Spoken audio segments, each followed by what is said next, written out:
দুপুরে খাবার টেবিলে অনেক আয়োজন রেখেছিলাম, তার সাথে এই সবজিটাও ছিল। সবাই সব কিছু বাদ দিয়ে শুধুমাত্র এই সবজিটাই খেয়েছে। এত বেশি টেস্টি হয়েছিল।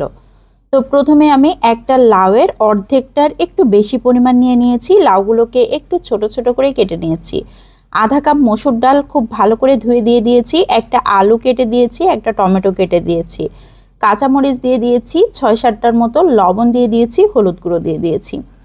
১ টেবিল চামচের মতো সয়াবিন তেল দিয়ে দিয়েছি যাতে হলুদের আলগা গন্ধটা না থাকে। এখন হাতের সাহায্যে খুব ভালো করে মাখিয়ে নিতে হবে। এ পর্যায়ে ১ কাপের মতো পানি দিয়ে দিচ্ছি। লাউ থেকে অনেকটাই পানি বের হবে, তারপরও আমি ১ কাপ পানি দিয়েছি কারণ এখানে মসুর ডাল ব্যবহার করেছি। ডাল সিদ্ধ হতে একটু পানি লাগবে। ১০ থেকে ১২ মিনিটের মতো জাল করে নিয়েছি। খুব সুন্দরভাবে সব কিছু সিদ্ধ হয়ে গিয়েছে। দেখেই বোঝা যাচ্ছে যে ডালগুলো সিদ্ধ হয়ে গিয়েছে, লাউটাও খুব ভালো মতো সিদ্ধ হয়ে গিয়েছে। এখন একটা ডাল ঘুটনি দিয়ে ঘুটে নিতে হবে। লাউটা খুব ভালোভাবে ম্যাশ হবে না, কিন্তু যে ডাল ব্যবহার করেছিলাম ডালটা কিন্তু খুব ভালো মতো ম্যাশ হয়ে যাবে। লাউটা খুব ভালোভাবে গলানোর দরকার নাই, একটু গোটা গোটা থাকলেই খেতে ভালো লাগবে। এ পর্যায়ে নেড়েচেড়ে একটা সাইডে রেখে দিচ্ছি। এখন চুলাতে আরও একটা প্যান বসিয়ে দিয়েছি, সেখানে ২ টেবিল চামচের মতো সয়াবিন তেল দিয়ে দিয়েছি।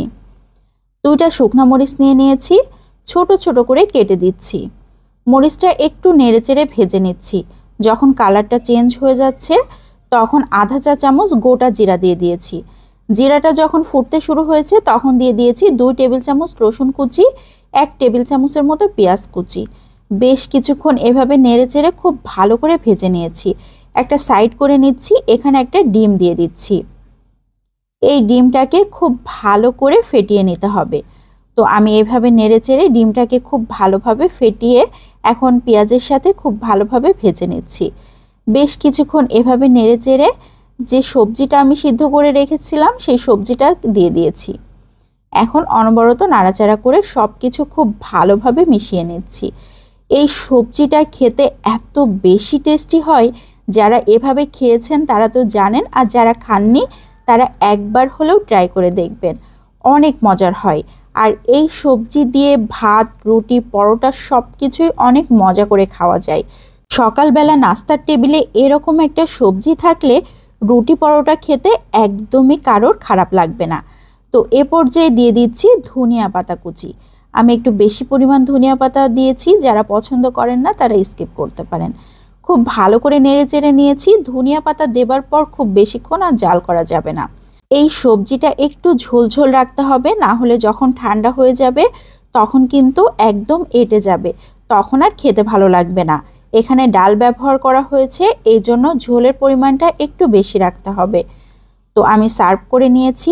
দেখেই বোঝা যাচ্ছে যে কতটা ইয়ামি হতে পারে। অল্প মশলায় খুবই দারুণ একটা সবজি।